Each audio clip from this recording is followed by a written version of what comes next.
नमस्ते बच्चों। आज हम आईएससी कक्षा 11वीं एवं 12वीं की पुस्तक सारा आकाश जो कि राजेंद्र यादव जी द्वारा लिखी गई है उसका हम सारांश करने वाले हैं पार्ट 2 का। ठीक है, तो पार्ट 1 ऑलरेडी वीडियो अपलोडेड है, ये पार्ट 2 है। उत्तरार्ध सुबह प्रश्न पीड़ित 10 दिशाएं। तो आइए शुरू करते हैं। तो पहला चैप्टर, समर के जीवन में अच्छा और सुखद परिवर्तन आता है। प्रसन्नता के मारे वह दिवाकर के यहाँ जा पहुंचता है। कुछ देर तक परीक्षा परिणाम यानी अपने एग्जाम का रिजल्ट, नौकरी, आगे की पढ़ाई आदि की बातें करके वह 4-5 पोस्ट कार्ड लेकर घर लौट आता है। अगर आपको याद हो, पिछले पार्ट में हमने पढ़ा था कि उसकी वाइफ ने उससे पोस्ट कार्ड मंगवाए थे, है ना, प्रभा ने उससे पोस्ट कार्ड्स मंगवाए थे। तो अब उसकी लाइफ में अच्छी चीजें हो रही है, अच्छा और सुखद परिवर्तन आ रहा है। वो प्रभा से बात करना चालू हो गया है उसका, और प्रसन्नता के मारे वो दिवाकर के यहाँ जा पहुंचता है। कुछ देर तक परीक्षा परिणाम, नौकरी, आगे की पढ़ाई आगे की बातें करके वह 4-5 पोस्ट कार्ड लेकर घर लौट आता है। जब समर खाना खाने बैठा तो प्रभा की फटी धोतियां देखकर यानी उसकी फटी साड़ी देखकर उससे खाया नहीं गया। थाली सरकाकर वह उठा तो प्रभा ने कहा, क्यों? समर बहाना बनाकर बाहर आ गया। यह बात पूरे घर में फैल गई कि दोनों अब तो आपस में बोलने लगे हैं। अम्मा समर से कहती है कि बाबूजी को नवल किशोर पंडित जी की बैठक से बुला लाए ताकि वे भी गरम गरम खा ले। नवल किशोर जी की पत्नी समर को देखते ही कहती है, कौन? समर?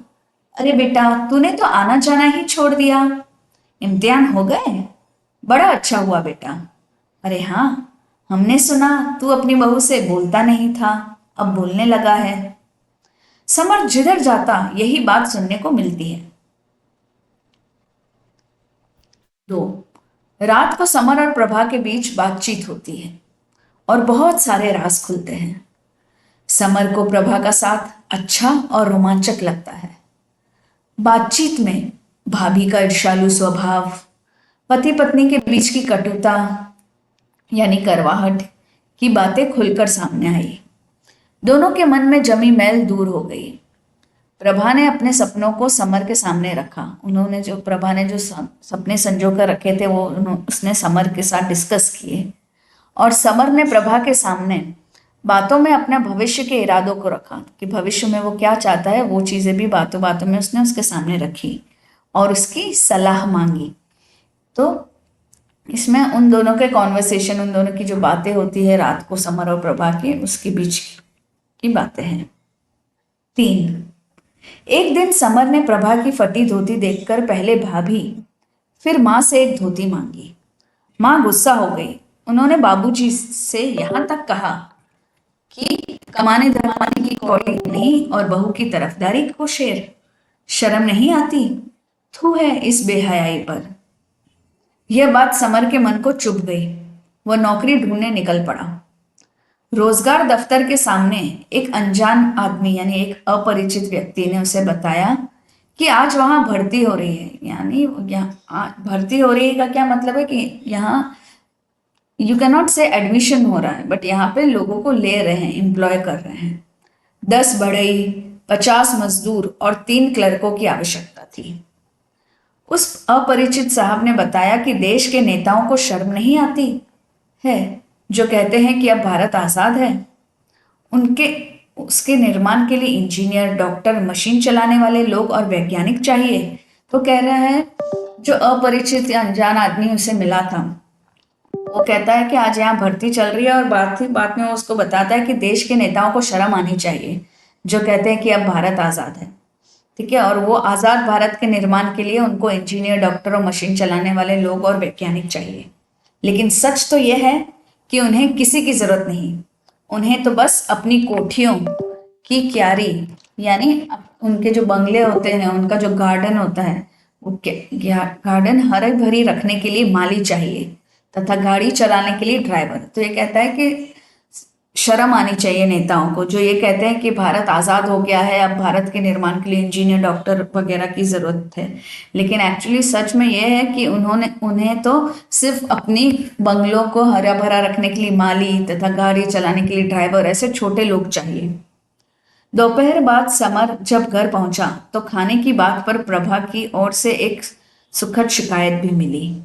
उसी समय समर ने प्रभा की सहेली रमा का पत्र भी पढ़ा, जिसमें प्रभा ने सपनों के टूटने का पीड़ादायी दर्द था। ठीक है, तो उस दिन ये सब चीजें हुई। वापस घर आया तब खाने के बाद पर प्रभा से बात हुई। ठीक है, लेकिन उस वक्त समर ने प्रभा की एक सहेली रमा का पत्र भी पढ़ लिया। ठीक है, उसको पत्र दिखा, उसने पढ़ लिया, जिसमें प्रभा के सपनों के टूटने का पीड़ादायी दर्द था। उसमें दर्द छुपा हुआ था कि किस तरीके से उस प्रभा ने लिखा था कि मेरे सपने कैसे टूट गए हैं। रात में समर ने पुनः दोहराया, मतलब फिर से दोहराया, कि चाहे जो भी हो जाए वह एमए जरूर करेगा। रात में समर अपने आप को फिर से कहता है कि कुछ भी हो जाए वह एमए जरूर करेगा। 4, दूसरे दिन दिवाकर के यहाँ जाने पर समर पाता है, या समर को पता चलता है कि जिस व्यक्ति से उसकी मुलाकात रोजगार कार्यालय में हुई थी, है ना, वह दिवाकर के घर पर मौजूद है। उसका नाम शिरीष है और वह दिवाकर के चचेरे भाई है, यानी चाचा के बेटे हैं। वे वहां अपने बहन का इलाज करवाने आए हैं। शिरीष प्रगतिशील विचारों के व्यक्ति है। देश की वर्तमान दशा, नेताओं की स्वार्थपरता मतलब उनका खुद का स्वार्थ, सेल्फिशनेस, है ना, जनता का अंधविश्वास, फिर रूढ़िवादी हिंदू धर्म, आध्यात्मिक शांति का ढोंग आदि विषयों पर समर और दिवाकर के बीच गर्मागर्म बहस होती है। शिरीष के तर्कों तथा शब्दों में तीखापन है ना, तर्क मतलब जो लॉजिकली जब वो आर्ग्यू करते हैं तो इसमें तीखापन है, तथा स्पष्टवादिता मतलब एकदम क्लियर जो है वो सामने बोल देता है, स्पष्टवादिता उनकी विशेषता है। समर को पहली बार एहसास हुआ कि उसका ज्ञान कितना कम और कच्चा है। उसके सोचने का तरीका अनुभव रहित है। पहली बार उसे पता चलता है कि उसका खुद का नॉलेज कितनी कम है और कितनी इमेच्योर्ड है, और उसके सोचने का तरीका अनुभव रहित है, यानी जिसमें कोई एक्सपीरियंस नहीं है, अनुभव रहित है, एक्सपीरियंस नहीं है उसमें। समर दिवाकर से कहता है कि उसके लिए नौकरी का कोई बंदोबस्त कर दे या व्यवस्था कर दे, ताकि वह आगे की पढ़ाई भी कर सके और घर की आर्थिक मदद भी, यानी इकोनॉमिकल हेल्प भी वो घर की कर सके और आगे की पढ़ाई भी कर सके। उसके लिए वो दिवाकर से कहता है कि उसके लिए कोई नौकरी की व्यवस्था कर दी जाए। 5, दिवाकर के घर से वापस आकर समर पार्क में जाकर चुपचाप बैठ जाता है। उसे अपना घर नरक के समान प्रतीत होता है। घर पर अमर कौन है बच्चों? समर का छोटा भाई रोटी खाते समय प्रभा से घी मांगता है। प्रभा के कहने पर कि घी खत्म हो गया है, अमर ने उसे ताना दिया कि सारा घी तो समर भैया को खिला देती हो। इस बात पर समर अमर को डांटता है और उसकी पीठ पर लात मारता है। अम्मा ने सुना तो समर को खूब बुरा भला कहा। समर प्रभा का पक्ष लेते हुए, यानी उसकी साइड लेते हुए कहता है कि भाभी रानी है और प्रभा दासी। भाभी ने प्रतिक्रिया में, यानी जब इसने ऐसा बोला तो उसके रिएक्शन में उसने अपनी बच्ची को चारपाई पर पटका और खुद रोटी बनाने लगी। समर घर से निकलकर पार्क में चला गया। उसी समय उसने देखा कि दरोगा जी ने अपने प्यारे घोड़े को गोली मार दी, क्योंकि वह बीमार था और दर्द से तड़प रहा था। तो ये जब वो वहां पार्क में बैठा हुआ था तब वो ये चीज भी देखता है कि दरोगा जी ने अपने प्यारे घोड़े को गोली मार दी है, क्योंकि वो बीमार था और दर्द में था। समर देर रात घर लौटा। प्रभा ने खाना नहीं खाया था और वह समर का इंतजार कर रही थी। 6, समर को दिवाकर ने अपने पिताजी के दोस्त की प्रेस में नौकरी दिला दी थी। उसे सवेरे 5 बजे से 11 बजे तक प्रूफ रीडिंग का कार्य करना था। तनख्वाह यानी सैलरी 75 रुपीज थी, 75 रुपए थी। समर ने दिवाकर से 20 रुपए उधार मांगे ताकि वह प्रभा के लिए नई धोती खरीद सके। दिवाकर के घर से लौटते समय दरवाजे पर शिरीष भाई से मुलाकात हुई। उन दोनों में भारतीय संस्कृति की सर्वश्रेष्ठता पर चर्चा होने लगी। समर ने प्रभा के लिए धोती खरीदी, लेकिन संकोचवश, मतलब उसे संकोच हो रहा था, हेजिटेशन हो रहा था, अम्मा को दे दी ताकि अम्मा खुद ही प्रभा को दे दे। लेकिन कुंवर के यह बताने पर कि समर ने धोती प्रभा के लिए खरीदी है, अम्मा ने प्रभा को देने के लिए समर को वापस लौटा दी ना। अम्मा चिढ़ गई थी कि तू उसके लिए लाया तो तू ही दे दे। प्रभा नौकरी मिलने की सूचना सुनकर अत्यंत प्रसन्न हो गई, बहुत खुश हो गई वो, और दोनों सुखद और उज्जवल भविष्य की कल्पना में खो गए। 7, समर के नौकरी की बात सुनते ही घर के सभी लोग समर तथा प्रभा के प्रति उदार हो जाते हैं, है ना। जैसे ही नौकरी की बात सुनते हैं तो इन दोनों के प्रति उनका रिएक्शन चेंज हो जाता है, उदार हो जाते हैं उनके प्रति। समर ज्यादा प्रसन्न नहीं था क्योंकि उसके लिए 75 रुपए बहुत कम और खर्चे बहुत ज्यादा। समर नौकरी पर जाने लगता है। उसके लिए प्रभा को सुबह जल्दी उठना पड़ता है। समर बिना टिकट यात्रा करके प्रेस पहुंच जाता है। आरंभ में समर को प्रूफ रीडिंग का काम अरुचिकर लगता है। अरुचिकर लगता है मतलब जिसमें उसको रुचि नहीं आती, इंटरेस्ट नहीं आता है। फिर धीरे धीरे वो उसी में अभ्यस्त हो जाता है। धीरे धीरे वो उसी चीज उसे अच्छी लगने लगती है, वो व्यस्त हो जाता है, अभ्यस्त हो जाता है, उसमें परफेक्ट हो जाता है। परीक्षा का परिणाम आ जाता है और समर सेकंड डिवीजन में पास हो जाता है, किंतु अमर यानी जो उसका छोटा भाई है वो फेल हो जाता है। समर कॉलेज में दाखिला लेकर घर वालों का कोप भाजन बनता है। ठीक है, तो समर अब कॉलेज में दाखिला ले लेता है, लेकिन घर वालों को अच्छा नहीं लगता ये चीज, गुस्सा आता है उनको। प्रभा पर बहुत बोझ पड़ने लगता है। समर चाहता है कि प्रभा उसके लिए रात में ही खाना बनाकर रख दिया करे, परंतु प्रभा को वह यह स्वीकार नहीं था। वह उसे ताजा खाना बनाकर देती है। 8, एक दिन शाम को जब समर घर पहुंचा तो पता चला कि अमर के विवाह की बातें चल रही है और एक बार समर के मामा ही मध्यस्थ थे। ठीक है, तो अब जब वो घर पहुंचा एक दिन शाम को तो उसको पता चला कि उसका जो भाई है अमर, उसकी विवाह की बात चल रही है और उसके जो मामा थे वही मध्यस्थ थे, मतलब वही बीच में वो सब करवा रहे थे, लड़की वालों लड़कों वालों के बीच में थे, मध्यस्थ थे जो सब फिक्स करवा रहे थे। उसने अमर के विवाह का विरोध किया तो समर ने कहा कि अमर का विवाह अभी नहीं होना चाहिए। ठाकुर साहब समर पर उबल पड़े। ठाकुर साहब कौन है? उनके पापा। ठीक है, प्रभा के माध्यम से, मतलब प्रभा के थ्रू उसको पता चलता है। प्रभा के माध्यम से समर को पता चला कि घर में समर की तनख्वाह की बात चल रही है। समर ने बताया कि प्रेस मैनेजर ने अभी तक तनख्वाह नहीं दी है ना, दिए है नहीं है, यहाँ पे दी है, थोड़ा मिस्टेक हो गया है, टाइपिंग एरर है। समर दुखी होकर बाहर टहलने निकल पड़ता है। सड़क पर उसकी मुलाकात दिवाकर और शिरीष भाई से होती है। समर ने अपनी समस्या उन लोगों के सामने रखी। शिरीष भाई संयुक्त परिवार व्यवस्था का विरोध करते हैं। संयुक्त परिवार क्या होता है? Joint family. तो शिरीष भाई बोलते हैं कि शिरीष भाई इसका विरोध करते हैं कि जॉइंट फैमिली में बहुत इश्यूज होते हैं और समर को अपनी पत्नी के साथ अलग रहने की सलाह देते हैं। समर अनिश्चय की स्थिति में बना रहता है, तो वो संयुक्त परिवार का विरोध करते हैं और उससे सजेस्ट करते हैं कि तुम अपनी पत्नी के साथ अलग रहो। अब समर जो है वह अनिश्चय की स्थिति में, मतलब वो कुछ डिसाइड नहीं किया है ना, अनिश्चय की स्थिति में बना रहता है। 9, उसी रात एक और घटना घटी। समर छत पर लेटा हुआ शिरीष के सुझावों पर चिंतन कर रहा था, वो सोच रहा था शिरीष ने उसे जो कहा। इसी बीच प्रभा सज धज कर वहां आती है और समर के पैर दबाने लगती है। बात बात में प्रभा ने बताया कि उसने आज व्रत रखा है। इस पर समर क्रोधित हो जाता है, लेकिन प्रभा के रोने पर उसका मन द्रवित हो जाता है, मतलब फिर से मन पिघल जाता है।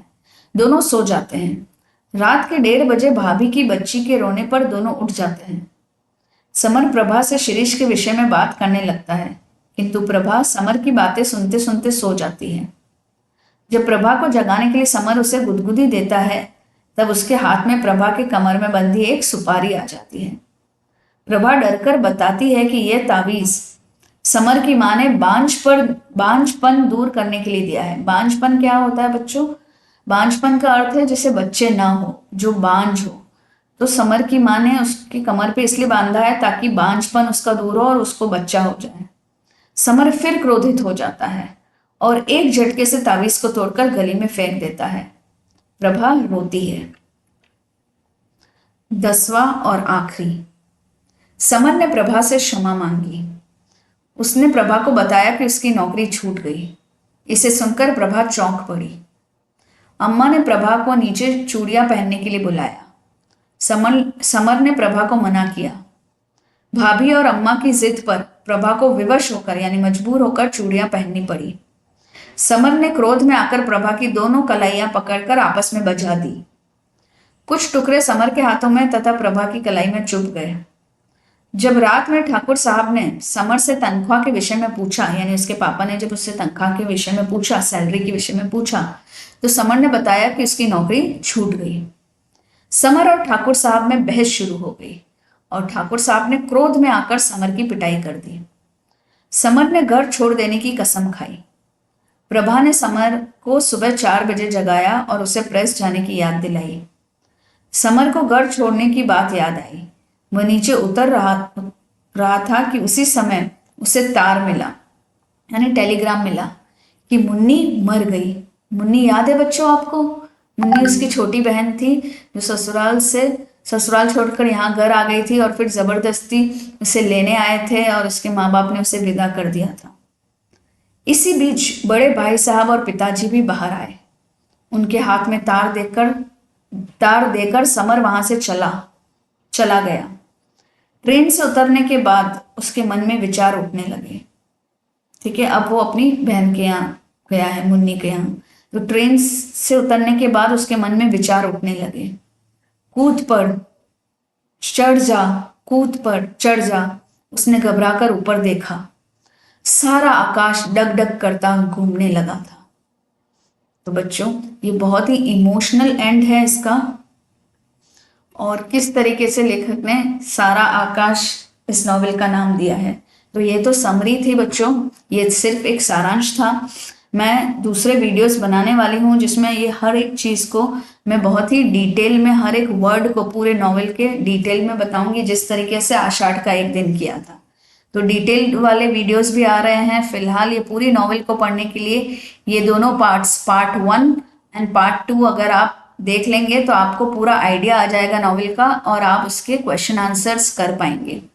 मैं एक और वीडियो बनाऊंगी जिसमें सभी लॉन्ग टाइप ऑफ क्वेश्चंस जो इस यहाँ से पूछे जाते हैं और उनके आंसर्स आपको दूंगी। अगर आपको वीडियो पसंद आया है तो इसे लाइक ज़रूर कीजिए, अपने दोस्तों के साथ शेयर कीजिए। पार्ट 1 पार्ट 2 पूरा देख के अच्छे से इसको रिवाइज कर दीजिए और सब्सक्राइब करना ना भूलिए। बेल आइकन को भी ज़रूर दबाइए ताकि मेरे जब ये डिटेल्ड वीडियोज़ आएंगे तब आप इसे देख पाएँ। धन्यवाद।